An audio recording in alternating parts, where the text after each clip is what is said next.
Lá. Então, gente, tá todo mundo aí me ouvindo bem, né? Aí, assim, da última vez assim que a gente falou sobre que eu tive a oportunidade aí de estar com vocês trazendo um estudo, a gente fez aquele paralelozinho ali da passagem bíblica da serpente com a mula de Balaão. Eu queria voltar um pouquinho naquele assunto para daí dar sequência, né? Então, vocês lembram do texto lá em que o Eterno Todo-Poderoso colocou diante do Adão ali todos os animais, né? Todo mundo lembra desse texto, né? Só uma pergunta, quem é que tem um animal doméstico em casa? Pode responder no áudio aí, quem não tiver com vídeo. Quem tem?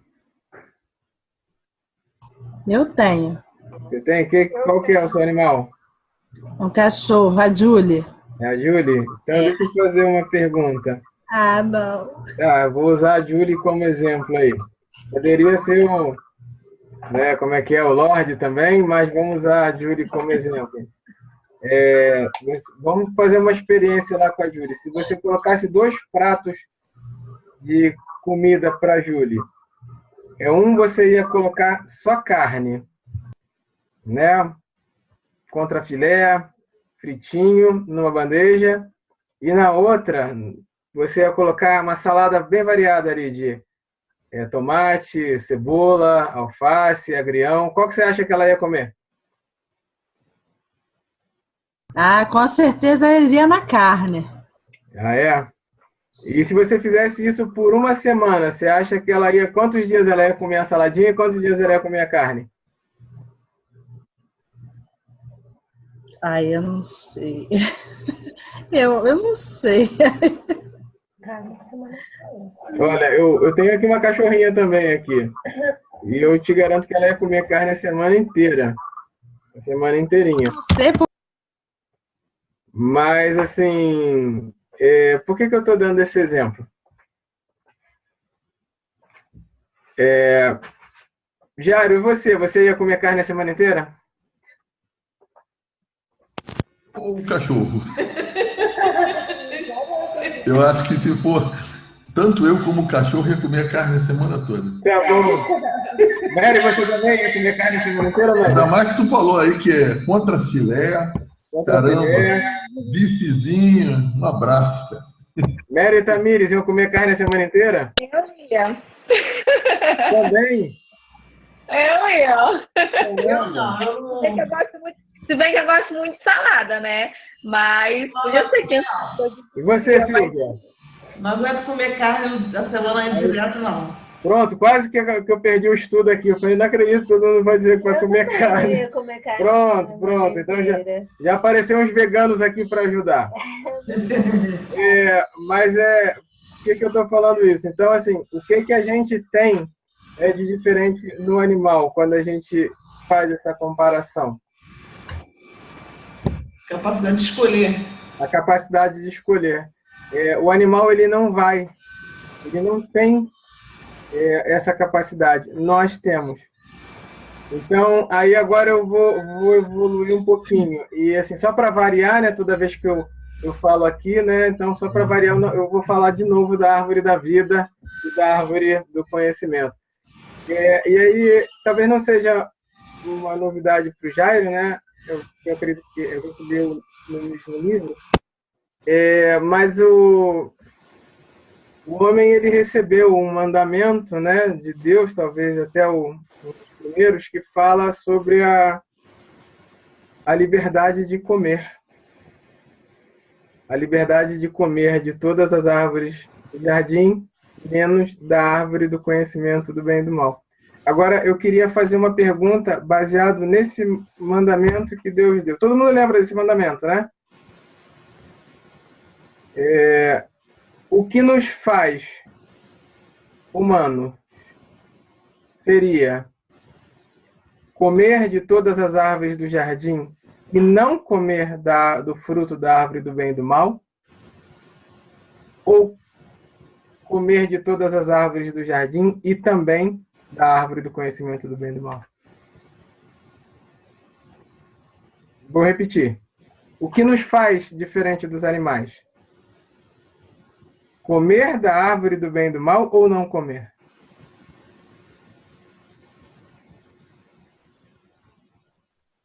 Lembra dos animais? O que eles não têm? Consciência? Liberdade de escolha. O que você tem?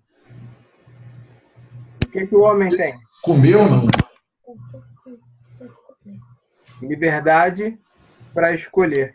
Então, eu retomo a pergunta. O que nos fez humanos? Comer ou não comer? Se nós não tivéssemos comido da árvore, o que nós seríamos? Gente, participe, eu preciso da interação. Assim como os animais, né? Como os animais, né? Ter essa liberdade de escolha. Então, a nossa condição de humanos, ela nasce de uma escolha que acaba sendo uma transgressão. Então, o que nos faz humanos é poder escolher entre transgredir ou não. Deu para entender?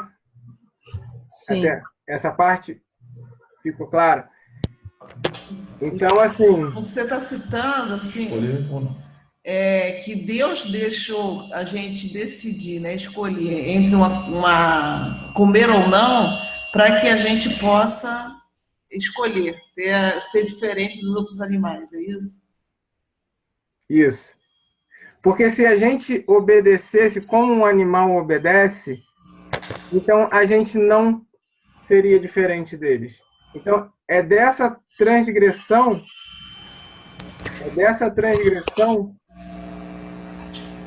que nos faz livres e que nos dá o direito, né, a liberdade, a consciência, mas é o que nos faz seres humanos, é ter essa liberdade de escolha. Eu vou fazer uma pausa para explicar uma outra coisa e para voltar nesse assunto um pouquinho depois. A gente tem dentro desse mesmo jardim a árvore da vida, né, que nos era lícito comer. E ela era nominada. Apenas duas árvores eram nominadas, a árvore da vida e a árvore do conhecimento. E se a árvore da vida nos era permitido comer, a árvore do conhecimento não nos era. O que foi que o fruto da árvore do conhecimento produziu?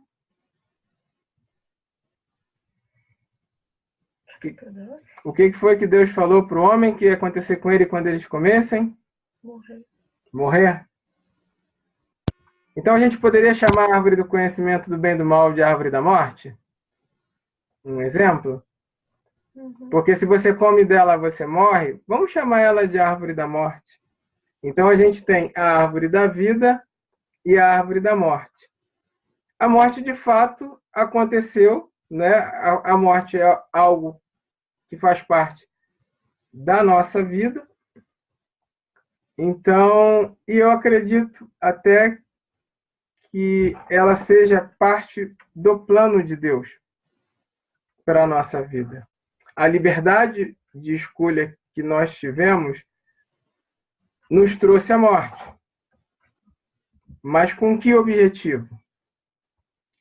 Qual é o objetivo dessa morte? Ontem eu estava assistindo Fantástico, e aí eu não sei se algum de vocês assistiu, e aí na reportagem da China, a repórter estava mostrando as ostras, né? E aí ela mostrava as pérolas, né? Que eram, na verdade, as pérolas que eram tiradas de dentro das ostras, né? E aí me chamou a atenção que ela falou que de uma única ostra saíram 24 pérolas, né? E eu fiz uma reflexão sobre aquilo, né? A ostra, ela morre, né? para que a pérola saia, né? E a pérola está oculta dentro de uma casca, né?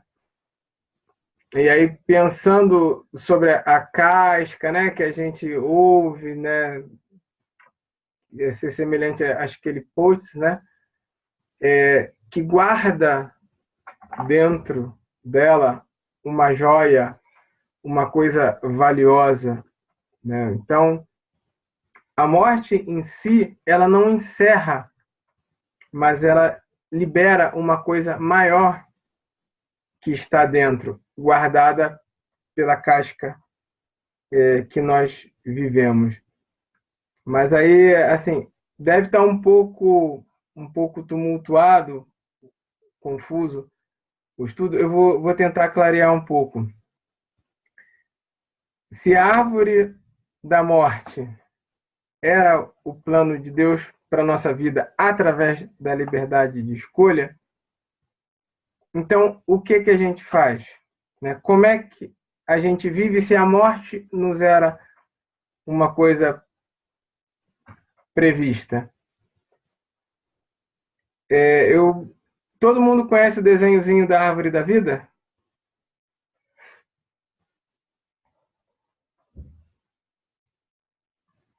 Como é que eu entendo? Sim.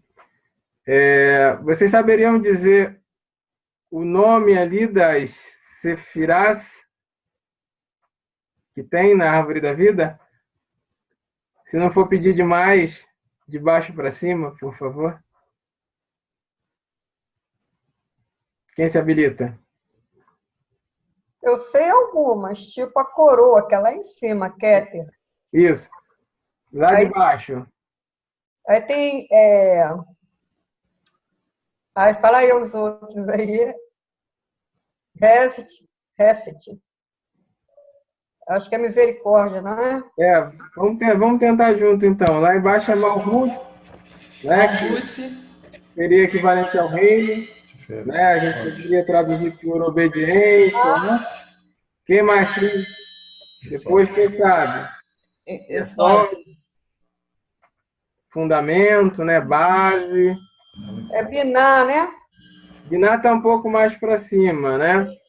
Aí a gente tem o carisma. Rod. Que é conhecido também como Rod. Netzar, né? Aquele sentimento de triunfo, de vitória, né? Que os atletas costumam ter. Aí a gente sobe mais um pouquinho, a gente tem aqueles que são os mais comuns, né? É a bondade, Gevurah, a severidade, e no meio o equilíbrio entre elas, né?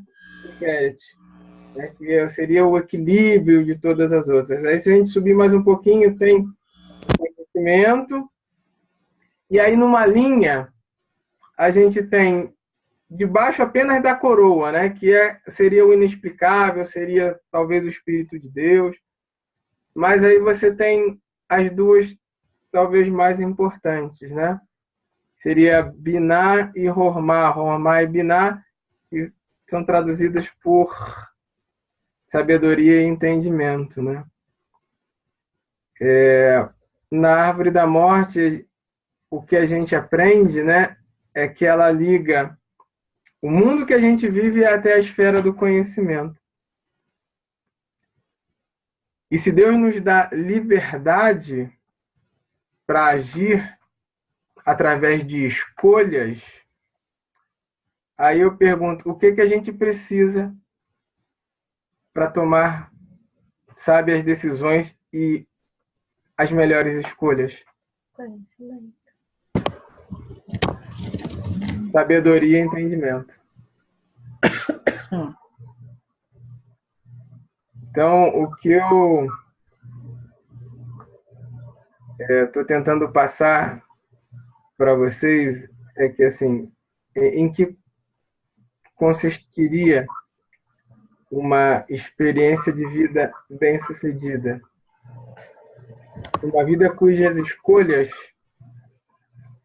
são baseadas na sabedoria e no entendimento.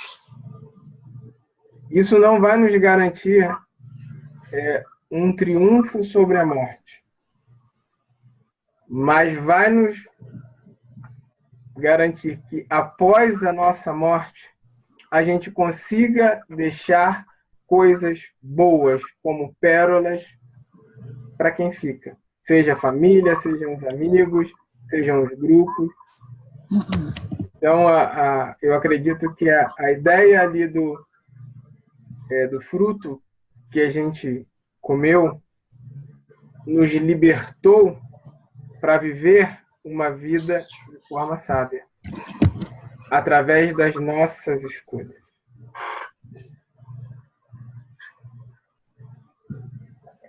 Ontem, numa aula que a gente foi aqui, de psicanálise, né? A gente está tentando fazer um cursinho para ajudar as pessoas e também para melhorar como seres humanos. E é bem interessante, assim, que a aula, assim, faz um resumo da psicanálise ali e ele termina explicando, olha, a psicanálise, ela vai dizer assim, que o mundo é vazio. E aí eu e a Fabiana fizemos uma reflexão que interessante. A psicanálise termina onde a cabala começa. Toda pessoa tem um vazio. Porque todos nós temos um vazio, nós sabemos, entendeu? E a gente sabe que para lidar com o vazio, você precisa se assemelhar à imagem do Criador e ser um ser que compartilha, que doa, um doador. Isso o curso não explica. Isso a psicanálise justamente ao fim da linha, é onde começa a nossa linha de estudo, de reflexão.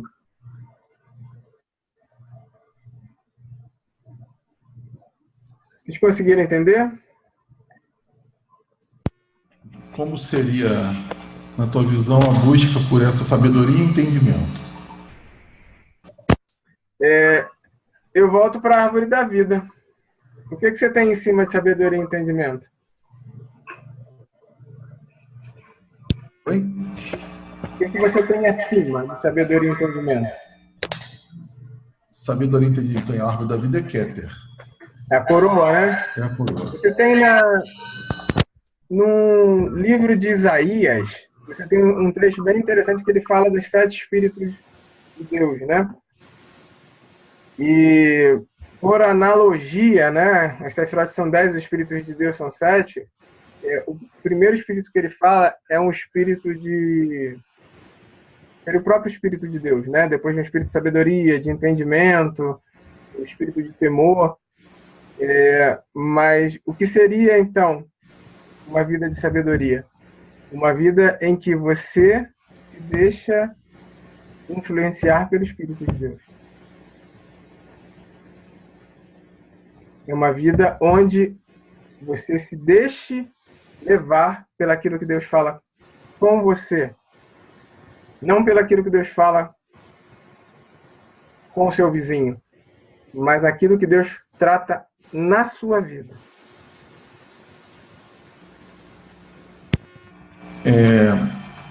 Você está falando da mesma maneira, né? De uma maneira diferente, né? Assim, mesmo, de uma maneira diferente, mas o mesmo entendimento. A Cabala fala que a sabedoria está no mundo dos 99%. E nós somos limitados a ver aqui um mundo do 1%. Então, o que você está falando, ouvir a voz de Deus, saber o que Deus tem para a sua vida, é tocar justamente nesse mundo sobrenatural, que é individual. Realmente é individual. Aí você começa a alcançar sabedoria, começa a alcançar entendimento sobre todas as coisas que estão acontecendo na tua vida e ao redor de nós. Legal isso aí. Eu acho que a gente levar um ponto bem interessante, se a árvore do conhecimento do bem e do mal, ela era algo previsto ali para o homem, previsto por Deus para o homem, então você não pode nem mais cogitar a existência do mal. você tem que cogitar isso como uma circunstância na qual você não tem uma visão plena e que aquilo faz parte do plano de Deus para liberar a tua essência, para liberar o melhor de você, para liberar as pérolas que você tem guardadas dentro de você. Lógico, aí, né, a gente tem que respeitar a dificuldade, o caminhar e a dor de cada um. Mas seriam processos que a gente vai viver, né, para libertar essas pérolas. Eu posso fazer pergunta? Pode, se eu conseguir responder. Pois é, o Henrique, você falou aí em relação à morte, tá? Eu ouvi dizer, não lembro aonde, como, talvez alguém possa me explicar, que diz que a morte é a expiação final. Ou seja, quando você morre, você ali está...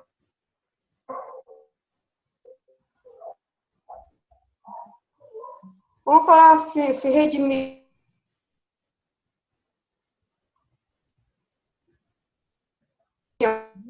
Mari travou desde se me redimindo. De tudo. E a outra coisa em relação às sefirot,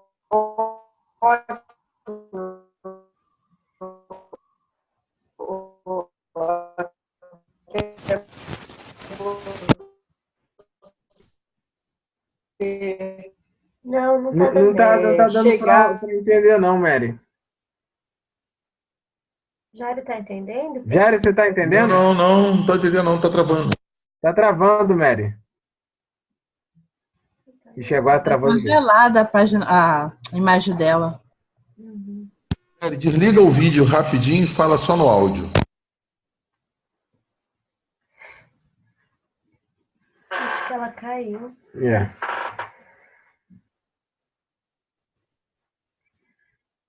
Kátia, quer perguntar, Kátia? Morreu ali na frente. Não, por enquanto não. Por enquanto tá tranquilo. Tamires, quer perguntar, Tamires?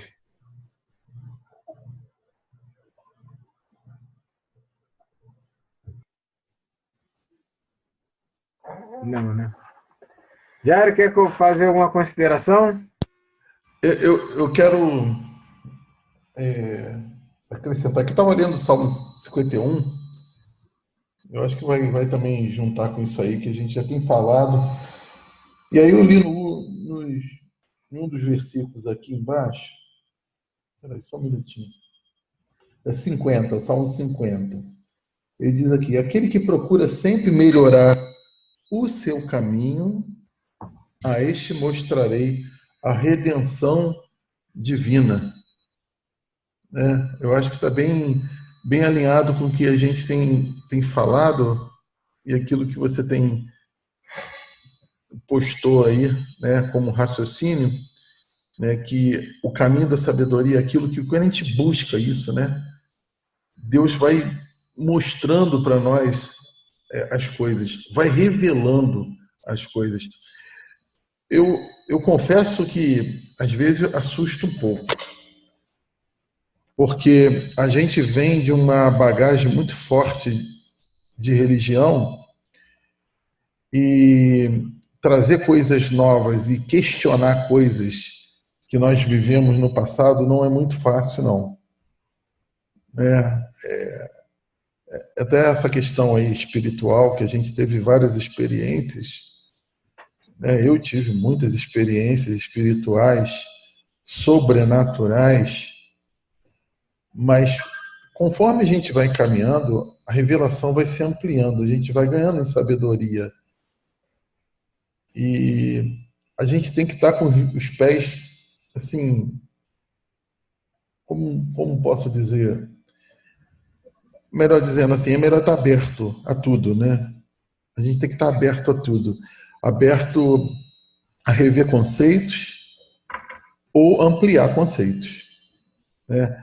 É aquilo, a gente não pode jogar tudo fora de experiência no passado, mas também a gente não pode abrigar tudo como uma experiência única de Deus. E eu entendo que a nossa busca vai trazendo revelação.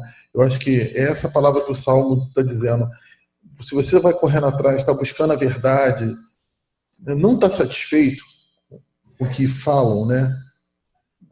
O que se falou durante anos, e você vai buscando, Deus vai mostrando a redenção. Ele vai mostrando a salvação. Voltando, semana retrasada, a gente falou sobre salvação, semana passada, não me lembro, que salvação é a mudança do nosso entendimento diário sobre todos os aspectos, né? Então, eu acho que Deus vai ampliando a nossa consciência, vai nos fazendo olhar de maneira diferente. Eu tenho lido algumas coisas até que a gente, a respeito dos animais, coisas muito loucas mesmo, muito loucas, que a gente fica, quem está certo? O que o passado disse ou o que hoje está dizendo? Eu acho que a gente vai ter que mesclar tudo isso, né? É como diz o Newton Bonder, nós não podemos desprezar a tradição, mas precisamos avançar quebrando a tradição. Olha que coisa muito interessante que ele fala. Você não despreza, mas quebra a tradição. Ao mesmo tempo, você faz as duas coisas, porque a única maneira de avançar em sabedoria é isso, dessa maneira. É um conceito dele. Mary, você consegue falar agora? Bem, posso concluir? Eu estava falando sobre a morte, já falei, né? Sobre a morte, vocês entenderam? Não. Eu ouvi, tá? Oli, foi mesmo no judaísmo, ou na Cabala, qualquer uma, numa aula aí, tá? Que eu não lembro qual foi, que falou que quando a gente morre, a gente ali tá tendo a nossa expiação final. Ou seja, a gente morre para ser salvo. Entendeu? A nossa morte. É como que, através da nossa morte, é que a gente vai apagar tudo em relação aos nossos erros. A gente vai morrer e ali a gente pagou todos os nossos, vamos botar pecados, né? Assim, dizendo. Isso é sobre a morte. O que vocês entendem sobre isso? Se tem algum fundamento? Se vocês já ouviram falar a respeito disso? Foi no judaísmo, alguma linha que eu não lembro, e que falava que a gente, através da nossa morte, é a expiação final. Ou seja, ali cessa tudo, nosso pecado, e a gente vai nascer para uma outra vida, uma vida nova. E em relação às sefirot aí, que são 10, né? Ele diz que ninguém consegue. Realmente, o máximo que alguns foram foi do 7. Foi até o 7. Ou seja, o 8, 9 eu não sei qual é, tá? E o 10 eu acredito que é a essência, é o próprio Deus, né? Que é a coroa. É Keter. Vocês têm alguma coisa para me falar a respeito disso? Isso, aonde que eu ouvi isso? Isso tem fundamento? Porque toda vez que alguém fala de salvação ou de morte, eu fico pensando nisso. Eu acho que essa não é a questão das sefirot, assim, a gente não deve ver assim, de uma forma absoluta. Por exemplo, de onde você tem uma ideia, sabe, que resolve um problema que você tem, às vezes, no trabalho, na sua casa, ali. Acho que esses lampejos, eles vêm dessa região, né? Até onde eu entendi, a ideia, né, aquela luz que brilha na tua cabeça, vou fazer isso, é um lampejo de sabedoria, né, que você tem de Hormá, do que a gente está falando. E quando você consegue desenvolver essa ideia, a outra Sefirá Biná. Então, não é que não seja possível de você alcançar. Talvez não seja possível você ter uma vida plena nelas, mas você consegue tocar e voltar. E eu acredito, quando a gente fala de Keter, é essa inspiração divina que provoca na nossa vida as coisas sobrenaturais que o Jairo estava falando, isso vem da coroa.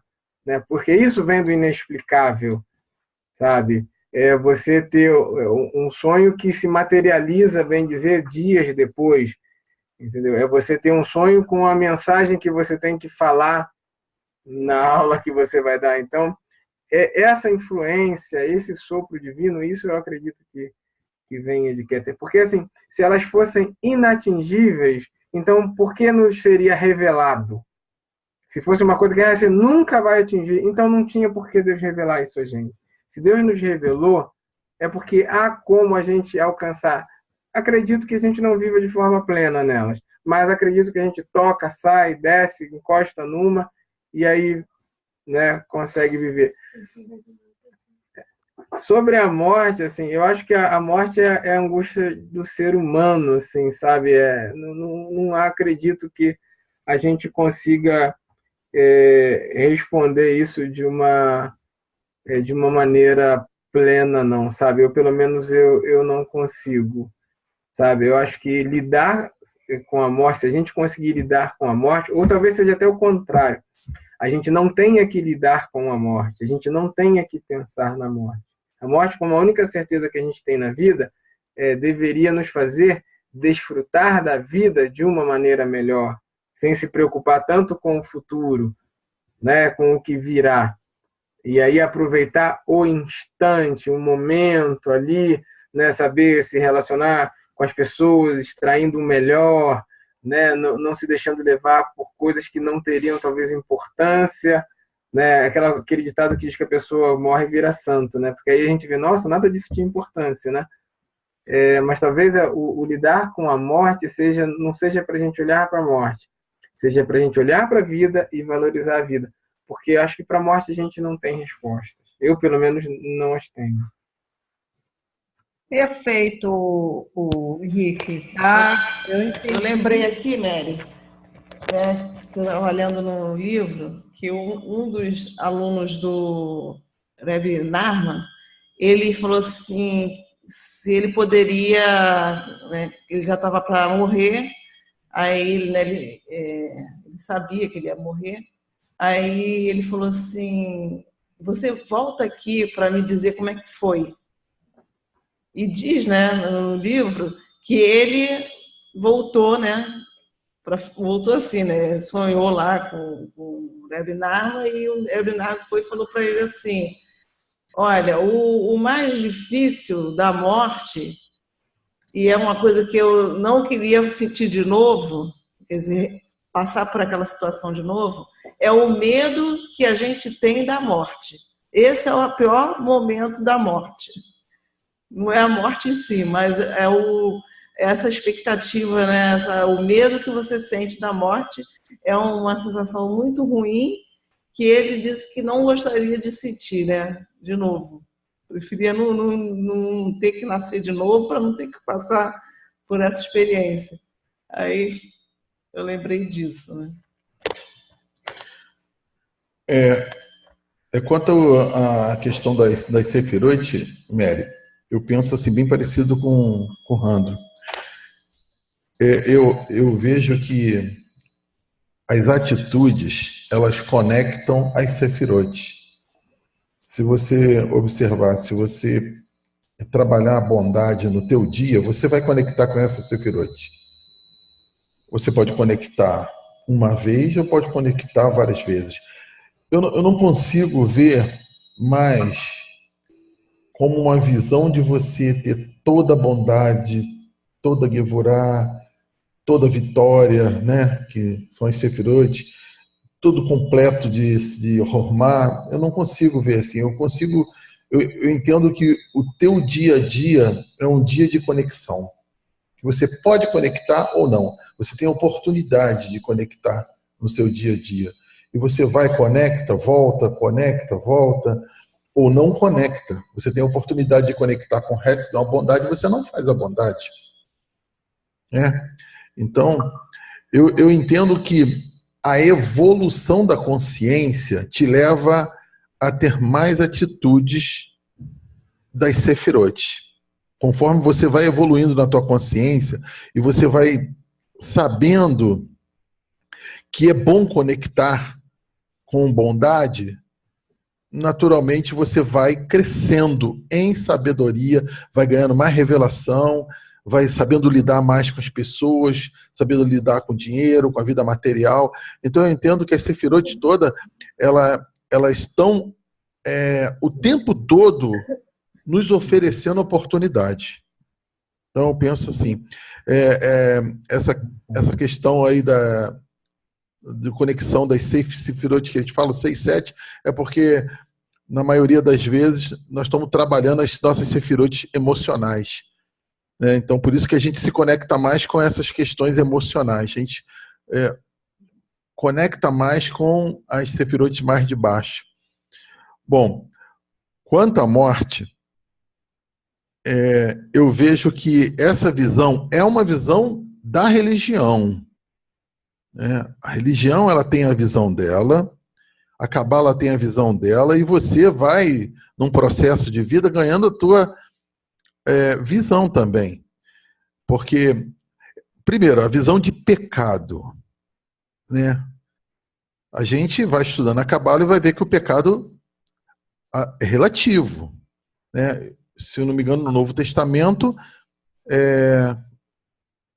através do amor não há lei, né? A lei, ela cessa a partir quando você trabalha muito com o amor. Então, essa questão do pecado é para mostrar assim, aqui você tem que andar na lei e depois você vai ganhar o céu. Isso é uma visão totalmente religiosa. É uma visão da religião. Não vou dizer se está certo ou está errado. Quem somos nós? Nós estamos num processo de transformação da nossa consciência. Mas à medida que a gente avança, a gente vai ver que a intenção que está o pecado. É na intenção. A pessoa, como pode isso? Não, você pode matar uma pessoa que está infringindo a lei, mas de uma intenção correta. Você pode, por defesa própria, matar uma pessoa. Você teve uma intenção correta. Então, a gente vai ver que a lei, ela também é relativa. Foi isso que eu no início falei por Rando, que eu falei por Yair Alon. Falei, olha, dou umas cutucadas de... A lei é relativa. É relativo. Você pode infringir a lei de uma maneira correta, de acordo com a sua intenção, de acordo com a tua maneira de ver a vida, de acordo com a tua consciência. Então eu não vejo mais por esse lado, né? Uma questão de expiação, parece que você pecou a vida toda e agora Deus está botando um castigo. Eu vejo como a morte um processo também, é um processo de vida. É um processo que vai nos conduzir, não sei se reencarnação, não tenho certeza sobre isso, porque você vê que a Cabala diz o seguinte, que você leva para a outra vida aqui na Terra, vamos dizer assim, reencarna, a consciência que você teve aqui. Então, seria uma coisa meio complicada de compreender, falar que eu vou expiar, eu vou ser maltratado ali na morte para poder ser salvo, se eu levei tudo aqui de consciência durante a minha vida. Então, são visões diferentes, visões da Cabala, visões do sistema religioso. A gente não tem que ficar nenhum nem outro, a gente tem que angariar, através do nosso estudo, da nossa busca espiritual, uma visão pessoal, né? Não tem como fechar isso, não tem como chegar e dizer, é assim. Não sei se é assim. Hoje eu vejo como duas visões diferentes, visão religiosa e visão cabalista. E aí me satisfaz sempre a visão cabalista. Ok?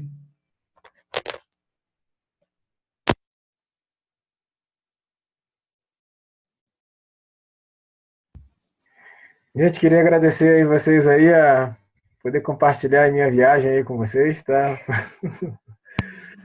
Tá, obrigado a vocês terem resistido aí bravamente, ficado aí até o fim, tá bom? Obrigado aí pela oportunidade aí, Jairo. Obrigado a todos, tá? Da minha parte aqui é só.